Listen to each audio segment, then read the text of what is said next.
So I hope everyone's had a really good Christmas day, and no matter what day you're watching this, I hope you get some value from it. And I just want to go over some concepts which I think you might find quite useful, and some things I mentioned on my Facebook page recently, which I'll leave a link in the description below to, unless you're watching this already from Facebook.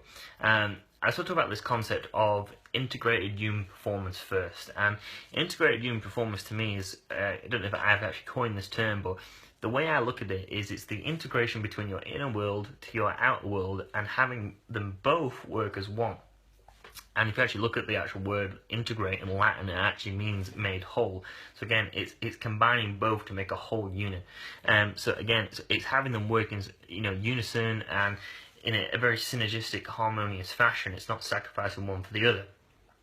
Usually, most people would favour one of the two instead of combining both elements. So again, I want to talk about that.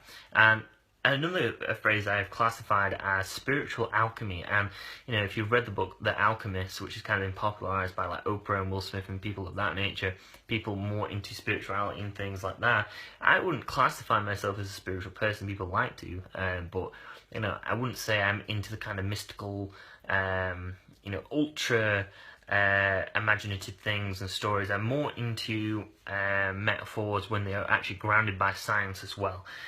But for the most part, I just want to go over this concept, and it is going to be more of a spiritual video, more imaginative, and you're going to have to fill in the gaps for your imagination a little bit more. But the concept of spiritual alchemy to me, actually, I'll go with the actual term, the alchemist, or an alchemist.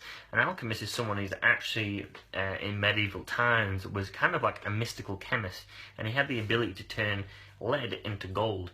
And in our own kind of spiritual journeys and our own personal development paths, we're actually doing that with ourselves. We're actually purifying ourselves and making ourselves more valuable, and turning what would be lead into gold, or in our case, trying to make ourselves again more valuable, and trying to make almost kind of you could say a heart of gold.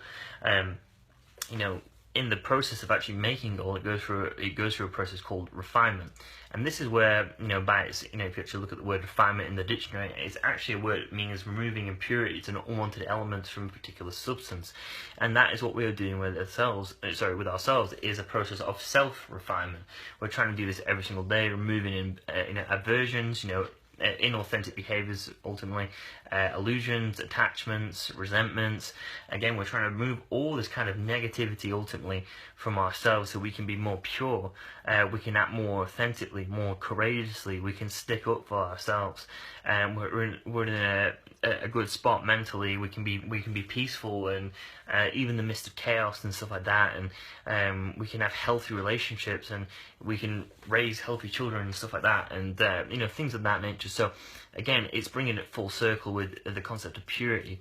So again, it's spiritual alchemy. We're trying to purify ourselves, and the more pure gold is, the more valuable it is, and the more functional it is. So again, it's kind of the same with ourselves. The more purified we become, the more valuable we become. So like 24 karat gold, for example, is, I think it's something like 99% gold, so it's extremely pure and very valuable.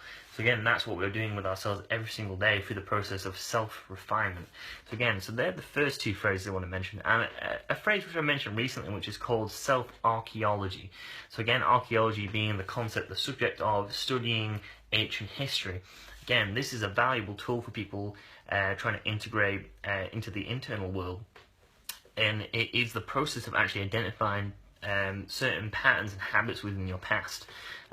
You're pointing your head kind of towards your past, and you're identifying certain things which you're trying to change in the present moment. So again, you're picking apart past relationships, maybe the family of origin, where you were raised ultimately, maybe specific jobs you've been doing, or things of that nature, where you're trying to make a big difference, and you're going to try and identify these patterns to see if there's any similarities. And once you find the similarity, you're trying to look for pattern recognition ultimately, you can then take that lesson and place it in the present moment, and then you can change it, so you can ultimately change the direction of your future in the direction you want it to go.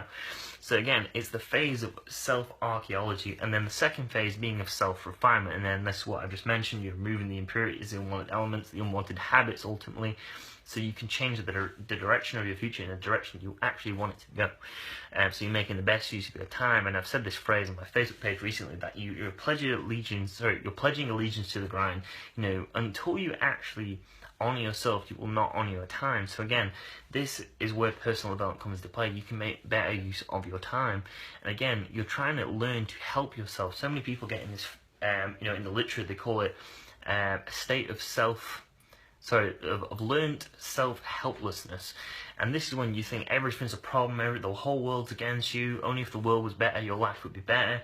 You can't handle mistakes, you can't handle imperfections, you can't handle any kind of chaos or problematic situation. You can't assert yourself. You can't ultimately you don't have that fortitude to make a massive difference in your life, and so many people get in the habit of that, and it can become very difficult to break that cycle. So again, through self-archeology, studying your past to change the present moment so you can change the direction of the future, and people don't do any kind of self-refinement, but in the combination of them two things, them two phases, in working in a kind of synergistic fashion every single day, you can make better use of your time and make a better use of ultimately your life. I made this quotation the other day on Facebook saying that, we should not be pulled back by the vortex of our past, and we should not be bound too much by gravity in the present moment. We should let our heart of steel, we should let our future be our magnet and be guided by our heart of steel, meaning that we need to make our heart as resilient as possible so it is magnetized by our future moving forward, but it's guided in a way that it's actually following our own desires and our own wishes, but we are strong enough to deal with the hardships, so to speak. So I really like that quote and these phases I've just mentioned. So again, we're embarking on this journey of self-alchemy. We're trying to purify ourselves so we become more valuable, more functional. We are ultimately striving towards autonomy, which ultimately means you're not governed by external control. You move around and you are self-governed by your own laws. Or ultimately, I'm not saying break laws and stuff like that. I'm not saying that. I'm saying that you live by your own principles. You don't get bullied around or manipulated. You have a sense of direction and clarity with where you want to go. You're pushing yourself every single day. You're courageous. To stand up for yourself. And you make the most of every single day. You ultimately are making each day a masterpiece. So hope you guys have enjoyed this video. So try and keep these words and phrases in mind. Your language shapes your emotions. So by using these creative words and phrases, sometimes it can make the process a little bit more exciting when it actually gets hard. So your language actually shapes your emotions, so just keep that in mind as well. So just to recap, so we talked about the integrated human performance, integrating the inner and outer worlds, working as one unit. We talked about self-refinement and self-archeology. So self-refinement, actually removing the impurities, embodying new habits. We create our habits and then our habits create us. So by forming new habits, you are forming a new reality, ultimately a greater life experience. Self-archeology, we are studying our past to take these lessons, to put them in the present moment so we can change the direction of our future in the direction we want it to go. And I think that's all I mentioned. And obviously self-alchemy, we're trying to purify ourselves, almost like an alchemist turning lead into gold. So again, we're purifying ourselves, making ourselves more valuable every single day. We're studying not just ourselves, but we're taking an active participation in our own we're being active in our own rescue, so to speak. We're trying to be active in our own self-improvement almost. So I hope you guys have enjoyed that video.